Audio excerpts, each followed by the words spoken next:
भगवते वासुदेवाय।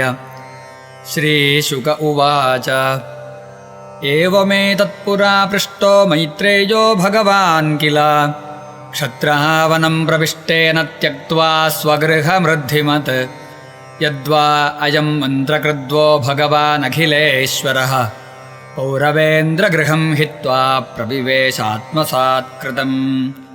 राजोवाच कुत्र क्षत्तुर्भगवता मैत्रेयेणाससङ्गमः कदा वा सह संवादयेतद्वर्णयनः प्रभो। न ह्यल्पार्थोदयस्तस्य विदुरस्यामलात्मनः तस्मिन्वरीयसि प्रश्नः साधुवादोपबृंहितः। सूत उवाच स एवं ऋषिवर्योऽयं पृष्टो राज्ञा परीक्षिता प्रत्याहतं सुबहुवित्प्रीतात्मा श्रूयतामिति। श्रीशुक उवाच यदा तु राजा स्वसुतानसाधून् पुष्णन्न धर्मेण विनष्टदृष्टिः भ्रातुर्यविष्ठस्य सुतान् विबन्धून् प्रवेश्य लाक्षाभवने ददाह। यदा सभायां कुरु देवदेव्याः केशाभिमर्शं सुतकर्मगर्ह्यं न वारयामास नृपस्नुषायाः स्वास्त्रैर्हरन्त्याः कुचकुङ्कुमानि।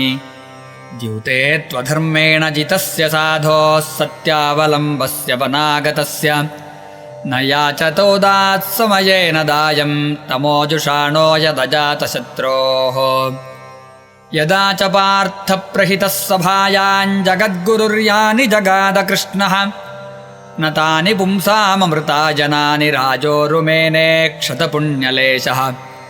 यदोपहूतो भवनं प्रविष्टो मन्त्राय पृष्टः किल पूर्वजेन अथाह तन्मन्त्रदृशां वरीयान्यन्मन्त्रिणो वैदुरिकं वदन्ति। अजातशत्रोः प्रतियच्छदायन्ति दीक्षतो दुर्विषहन्तवागः सहानुजो यत्र वृकोदराहिश्वसन्दृशा यत्त्वमलं बिभेषि। पार्थांस्तु देवो भगवान् मुकुन्दो गृहीतवान् सक्षितिदेवदेवः आस्ते स्वपुर्यां यदुदेवदेवो विनिर्जिताशेषनृदेवदेवः। स एष दोषः पुरुषद्विडास्ते गृहान् प्रविष्टोऽयमपत्यमत्याः पुष्णासि कृष्णाद्विमुखो गतश्रेस्त्यजाश्वशैवं कुलकौशलाय। इत्यूचिवांस्तत्र सुयोधनेन प्रवृद्धकोपस्फुरिताधरेण असत्कृतः सत्स्पृहणीयशीलः क्षत्ता सकर्णानुजसौ बलेन। क एनमत्रोपजुहावजिह्मन्दास्यास्तुतं यद्बलिनैव पुष्टः तस्मिन् प्रतीपः परकृत्य आस्ते निर्वास्यतामाशु पुराच्छ्वसानः। स इत्थमत्युल्बणकर्णबाणैर्भ्रातुः पुरो मर्मसुताडितोऽपि स्वयं धनुर्द्वारि निधाय मायां गतव्यथो यादुरुमानयानः। स निर्गतः कौरवपुण्यलब्धो गजाह्वयात्तीर्थपदः पदानि अन्नाक्रमत्पुण्यचिकीर्षयोर्व्यां स्वधिष्ठितो यानि सहस्रमूर्तिः। पुरेषु पुण्योपवनाद्रिकुञ्जेष्वपङ्कतोजेषु सरित्सरस्सु अनन्तलिङ्गैः समलङ्कृतेषु चचारतीर्थायतनेष्वनन्यः। गां पर्यटन्मेध्यविविक्तवृत्तिः सदा प्लुतोधश्चयनोऽवधूतः अलक्षितस्वैरवधूतवेषो व्रतानि चेरे हरितोषणानि। इत्थं व्रजन् भारतमेव वर्षं कालेन यावद्गतवान् प्रभासम् तावच्छशासक्षितिमेकचक्रामेकातपत्रामजितेन पार्थः। तत्राथ शुश्रावसुहृद्विनष्टिं वनं यथा वेणुजवह्नि संश्रयम् संस्पर्धया दग्धमथानुशोचन् सरस्वतीं प्रत्यगियाय तूष्णीम्। तस्यां त्रितस्योशनसो मनोश्च पृथोरथाग्नेरसितस्य वायोः तीर्थं सुदासस्य गवाङ्गुहस्य यच्छ्राद्धदेवस्य स आशिषेवे।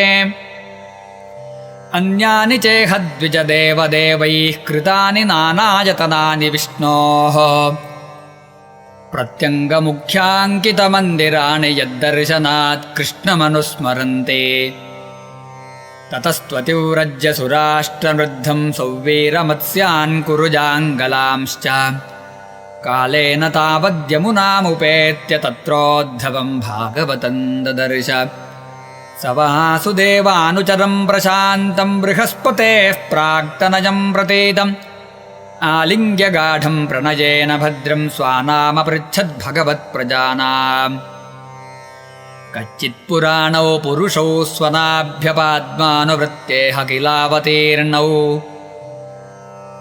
आसातभुर्व्याः कुशलं विधाय कृतक्षणौ कुशलं शूरगेः कच्चित्कुरूणां परमः सुहृन्नो भामः स आस्ते सुखमङ्गशौरिः यो वै स्वश्रेणां पितृवद्ददाति वरान् वदान्यो वरतर्पणेन कच्चिद्वरोधाधिपतिर्यदूनां प्रद्युम्न आस्ते सुखमङ्गवीरः यं रुक्मिणी भगवतोऽभिलेभे आराध्य विप्रान् स्मरमादिसर्गे कच्चित् सुखं सात्वतवृष्णिभोजदाशार्हकाणामधिपः स आस्ते यमभ्यषिञ्चच्छतपत्रनेत्रो नृपासनाशां परिहृत्य दूरात् कच्चिद्धरे सौम्यसुतः सदृक्ष आस्तेऽग्रणीरथिनां साधुसाम्बः असूतयञ्जाम्बवती व्रताढ्या देवङ्गुहञ्जोऽम्बिकया धृतोऽग्रे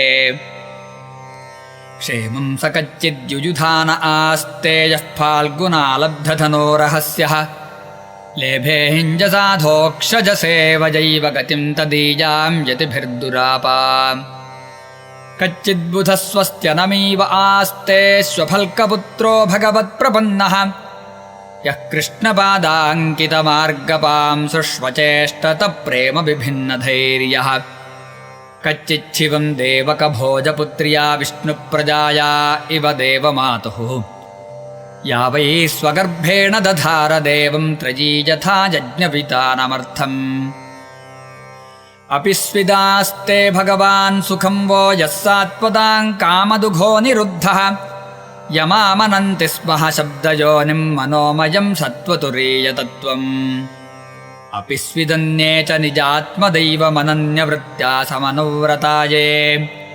हृदीकसत्यात्मजचारुदेष्णगदादयः स्वस्ति चरन्ति सौम्य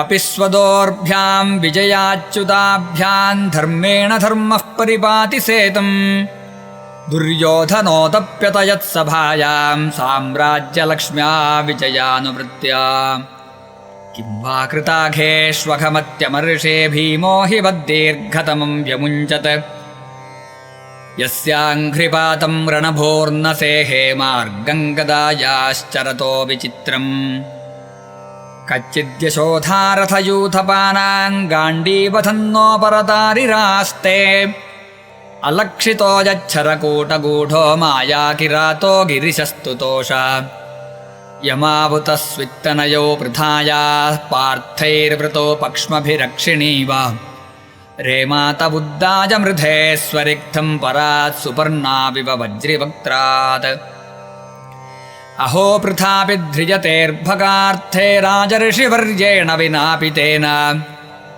यस्त्वेकवीरोऽधिरथो विजिज्ञे धनुर्द्वितीयः ककुभश्च तस्रः सौम्यानुशोचेतमधः पतन्तं भ्रात्रे परेताय विदुद्रुहेयः निर्यापितो येन सुहृत्स्वपुर्या अहं स्वपुत्रान् समनुव्रतेन सोऽहं हरेर्मर्त्यविडम्बनेन दृशो नृणां चालयतो विधातुः नान्योपलक्ष्यः पदवीं प्रसादाच्चरामि पश्यन् गतविस्मयोऽत्र नूनं नृपाणां त्रिमदोत्पथानां महीं मुहुश्चालयतां च मूभिः वधात् प्रपन्नार्तिजिहीर्षयेषोऽप्युपैक्षताघं भगवान् कुरूणाम् अजस्य जन्मोत्पथनाशनाय कर्माण्यकर्तुर्ग्रहणाय पुंसाम् नन्वन्यथा कोऽर्हति देहयोगं परो गुणानामुत कर्मतन्त्रम् तस्य प्रपन्नाखिललोकपानामवस्थितानामनुशासने स्वे अर्थाय जातस्य यदुष्वजस्य वार्तां सखे कीर्तयतीर्थकीर्तेः इति श्रीमद्भागवते महापुराणे पारमहंस्यां संहितायां तृतीयस्कन्धे विदुरोद्धवसंवादे प्रथमोऽध्यायः। सर्वत्र गोविन्दनामसङ्कीर्तनम् गोविन्द गोविन्द।